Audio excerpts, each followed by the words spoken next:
Welcome to the 11th episode of Mario Party Origins, where we take a look at the console and handheld Mario Party games in depth.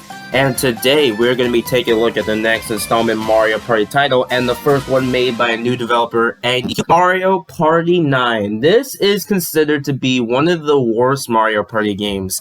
Although, I had this game as a kid, and I thought it was an alright game, honestly. But looking back, is it really that bad? Is it like the most overhated Mario Party title? Time to find out.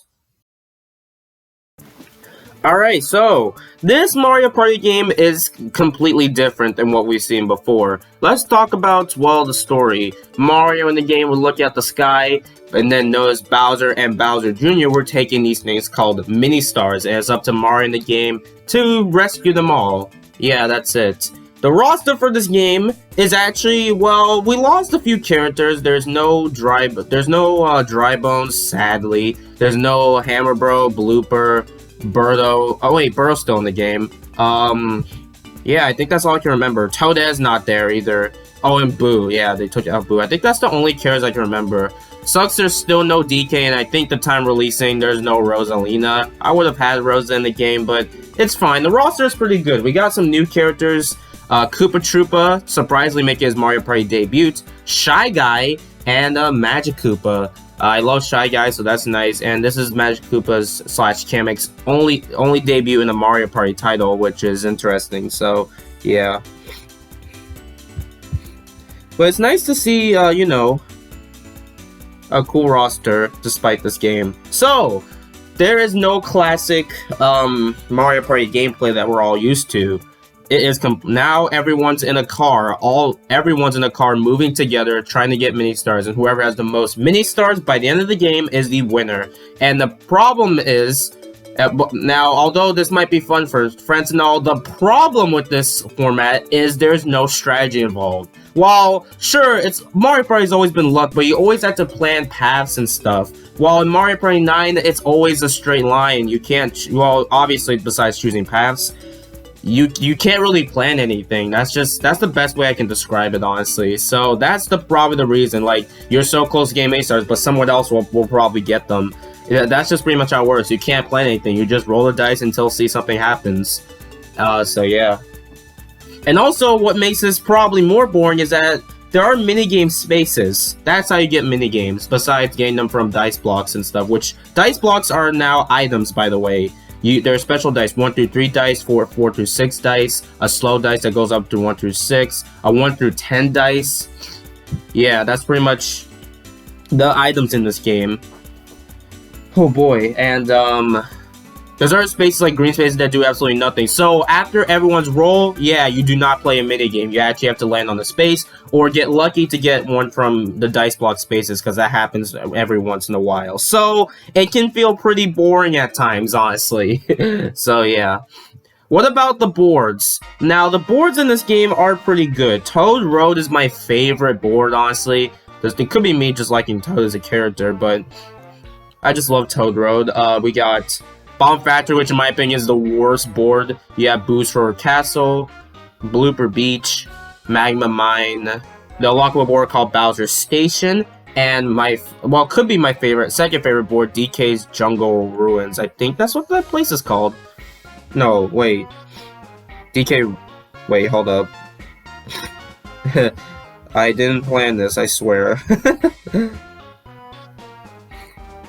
Sorry if I'm sounding a bit stuffy, it's just, I have been a bit sick, that's just why I've been lacking on videos, but it's not a big deal. What's it called? DK Jungle... Oh, I was right, DK Jungle Ruins. So yeah, that's the boards. There's 7 of them, 2 to unlock in the shop, 2 to unlock basically, but yeah.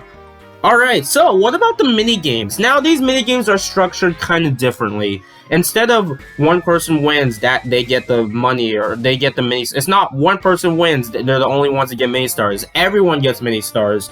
If you get first, you get 5 of them. If you get second, you get 3 of them. If you get third, you get 2 of them. And if you get last place, you get 1. So, even if you get last, you do get something, I guess. Unless you're playing battle games, then yeah, you usually will get nothing.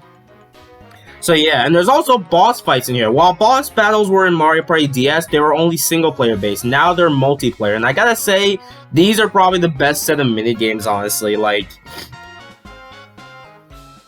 Well, okay, I didn't talk about the free-for-all. So, free-for-alls, we got bouncy, despite them just being despite, like, you know, one person wins, or they took out that, there's still some very fun mini-games. Launch Break, Buddy Bounce, Loggerheads, Goomba Village, Chain Event, Sky Jinxes, Peak Precision, Goomba Bowling, Twist Ending, Player Conveyor, Snow Go, Plunder, Ground. Now, there are no 2v2 minigames, but there are 1v3s, but there's only 10 of them, although there's usually not a lot of 1v3s in Mario Party, so that's fair, I guess. And there's also Bowser Jr. minigames. If you land on Bowser Jr. space, you get to challenge Bowser Jr. and do a little minigame. You win, you get stars. If you lose mini stars.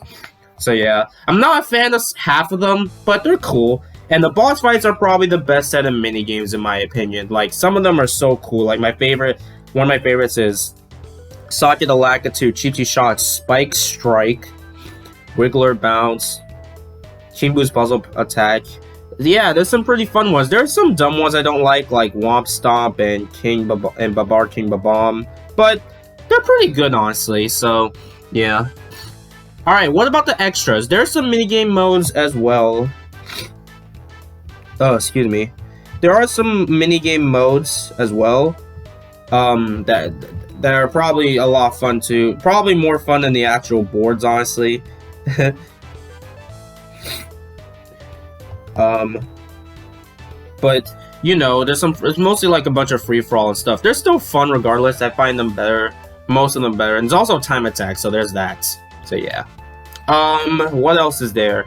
There are other bonus features, like you can buy stuff in the gallery and stuff. To buy stuff. And there's also, like, you know, more Luckables in the credits, of course. And I'll admit, the music, I have nostalgia for the title theme and a lot of other soundtracks, so I think the music is really, really good no matter what, so, yeah. Did I bring up everything? Characters, wars, minigames. Yeah, I think that's all I gotta say for Mario Party 9. So, final thoughts. Is this a bad game? Absolutely not. This game is overhated as hell. While I think the biggest problem is the board structure, I think the minigames, the music, the side modes, and there's also solo mode too. I don't think I need to talk about that. There's also a lot of other stuff to do in Mario Party 9 that they're just boards. I think most of the modes are better than the main boards itself. Although if you have friends over, it can be pretty fun. So I'll admit that. So yeah, overhated game in my opinion. I think I unironically like this game. So yeah. Alright, that's Mario Party 9. What the hell happened here now? Join me back here next time for episode 12 of Mario Party Origins, where we take a look at Mario Party Island Tour. See you next time for more. Later, folks.